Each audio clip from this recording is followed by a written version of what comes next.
So dudes, it's Trent, and I have recently discovered the extremely, incredibly inspiring world of Rom Hacks. I am a gamer. I do like to play video games in my free time when I'm not drawing or working on contracts or writing books. And so the thing is that this is all new experience for me. I'm just discovering a lot of these things. And what Rom Hacks are, if you're wondering, is basically these are where these creative people had essentially taken the original game. In this case, we're looking at Mario 64 on the DS. And you might be thinking, well, that doesn't look like any Mario 64 on the DS I've ever played. And you'd be right, because in this case, a modder went in and they created a whole new game. This is an entirely new game. And I think this particular one is called, what is this one called? This particular one is called Another Mario 3D. Another Super Mario 3D. We've got it. Okay. And it's basically, they've created all new levels. They've created new textures. They've created new gameplay. In some cases, they even go so far as to create new mechanics. There's somebody right now that's building Mario Sunshine for the 3DS or for the DS. And these will actually work on a original DS if you can get them onto a cartridge. In this case, I'm playing it on an emulator. Specifically, I'm running a Mac, so I'm playing it on the OpenEMU platform, which is a emulator. But the thing is what's exciting about this to me, and what's interesting to me about it, is that these are modders who don't know how to program necessarily. In some cases they do. But in this particular case, a lot of it is just using the editing tools to create game design, to create fun game design. In this case, it kind of looks like they took the original castle and did a little bit of a reskin on it. Now, not all of the levels are like this. In fact, if we go to the first one, I think you'll see there's some familiarity, but there was not a door anywhere near here.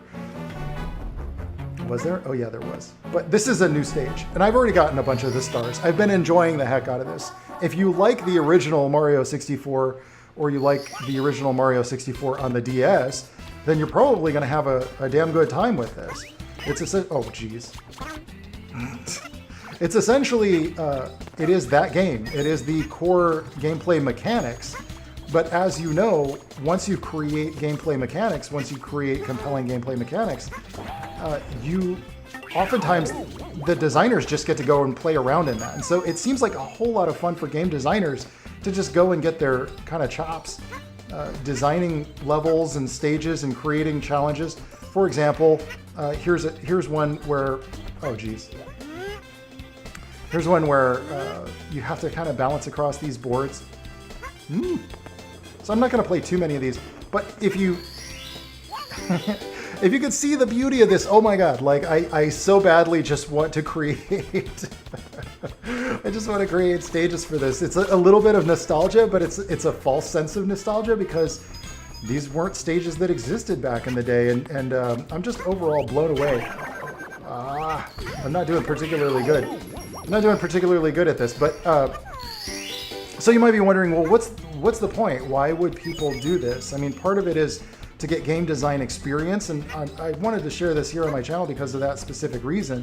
A lot of times people say, well, how do I get game design experience? How do I get into the game industry? Now, this isn't for concept artists per se, but if you are thinking that you have ideas for what would be a fun game or gameplay, if you want to challenge yourself as a game designer, and if let's say that you're not experienced with it, and you're like, well, I can't get an art team together, I can't get a programmer together, but I really want to be a game designer, well, then doing something like Rom Hacks might be a good way to do it. And you might be wondering, well, how does that financially make any sense? Because, it's a lot of time to design stages.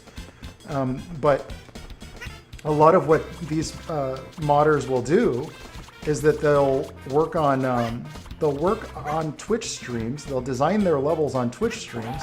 They get support from the community through the Twitch streams. If you know much about it, you can actually get donations from people who tune in to watch you design. And because it's a Mario 64 game, a lot of people are going to go, oh yeah, I want to watch somebody design a new stage and even give feedback and get involved in the development of it. And so you can't actually sell the ROM. There's no legal precedent for you to sell the ROM, but what you can do is you can collect super chats, you can invite people to support you through Patreon, you can collect donations and subscriptions from Twitch, from your live streams. So long as you're streaming your development, people will want to support you. The distribution of the mods is essentially what you have to do to get something like this. If you're curious about this and you're like, well, I don't know that I want to like make them, but I want to play them. Well, then what you have to do is you could do a Google search to find it. I'll put some links in the description below, but you have to have a copy of the original Mario 64 on DS, and then what you do is you patch in the new data into your ROM. It's legal because it's just a patch, not the whole ROM. You find yourself with a patched ROM that now contains the original game, because it's essentially just running the original game with the new stages patched in. Personally, I love the kind of pixelated looking style. I think good games, one thing that Nintendo nails is that they understand that good games aren't just about games that look pretty. Like, you really have to have good game design. And I think that a lot of people who make ROM hacks, such as this one, they would be prime candidates to potentially get jobs working as game designers. And this is something that if I were in high school, or if I were a young person like in my 20s or something like that, and I were thinking, well, I'd really love to work in the game industry, but like, I don't know that I have the art skill, or I don't know that I'm, I want to work at a big major studio, but like, I love games and I love making games, and I have a lot of ideas on how I can create good game design to basically just, you learn by doing. And so something like this is absolutely like what I would be doing if I were just starting out in my career right now. Oh my gosh. And I'll tell you what, I would much rather hire somebody as a game developer and as somebody who owns a studio. I would much rather hire somebody who's made some ROM hacks that I can sit down and play. I can decide, is this fun? And I can break down and go like, oh, okay, so they want this part. They want to make sure that I've nailed, you see that? Oh, they want to make sure that I've, that as a player, I'm developing the skills to be able to beat their challenge. And that's what game design is all about. It's all about the psychology of teaching the player what you want them to learn so that you can increase the challenge and give them a sense of reward and fun. And so something like this is such an incredible way to do that. And there are a lot of ROM hacks, by the way. There are a lot of people that are doing this already, and so there is a precedent for it. There is a lot of people who tune in to watch these sorts of things, and a lot of times people are more likely to tune in to watch, an indie developer make new Mario 64 stages than they would be to make stages for a game that they've never heard of, like, your original creation. So it's a good way to build an audience and build some recognition. And I feel like I'm giving you gold here. But I know a lot of people will still be like, well, I don't know that I want to stream or whatever, but that's part of being a game developer in the modern era. There's so many of these, by the way. I wanted to show you this one. It's Banjo Kazooie in Majora's Mask. It works really freaking well. You wouldn't. As I was recording this, I started to get way into it. So I'm very eager to do some playthroughs of a bunch of these. Anyway, just so much fun to see these creative people. I mean, you don't do this because you just like want some glamour or something. Like, you do this because you freaking love making games, It just shows. Like, kudos to Mark Kurko. Kudos to all these ROM hackers, man. We need like a ROM hackers convention. I want to hang out with these people. But that's not all, man. I think the same guy went ahead and did the Bear Waker. And the Bear Waker is essentially the Wind Waker, but with Banjo Kazooie. So the stage works very well. You'd be surprised. And what's fascinating about this is that the Wind Waker was never on the original N64. The Wind Waker was a GameCube game.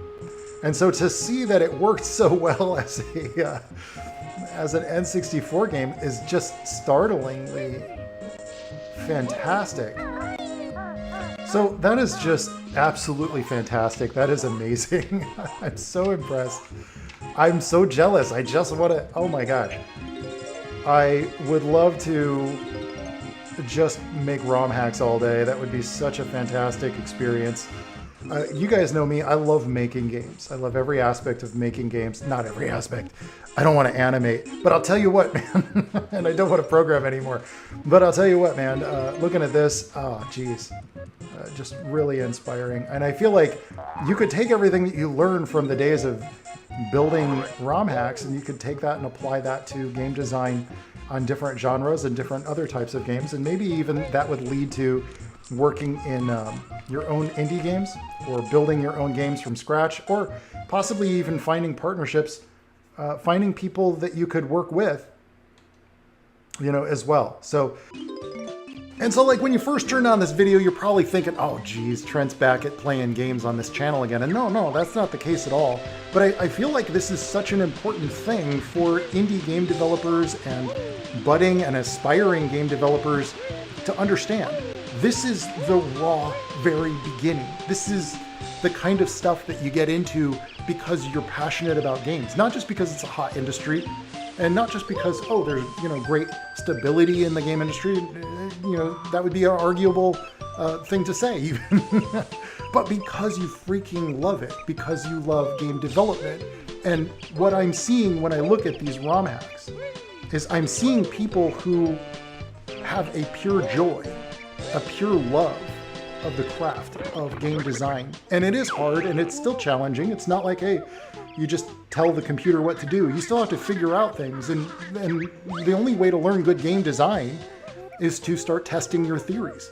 You know, put an object that is the character's goal, a star, for example, in the stage, and then utilizing the functions and mechanics that you have at hand, figure out a way to create a progressively more challenging obstacle for the viewer, for the player to try to overcome, and see, you know, where's that line between frustration and joy, and where's that moment when the player loses themselves in the world, regardless of the fact that it's Link or Mario or Banjo, but just simply because your game design is immersive, because the level that you've created, the layout that you've created is immersive and gets the player's brain thinking like, oh, utilizing what I have, I could probably navigate up to that spot over there and maybe work my way across that ledge or whatever it is, or maybe I need a new ability here. You need to start thinking in those terms if you're going to be a game designer.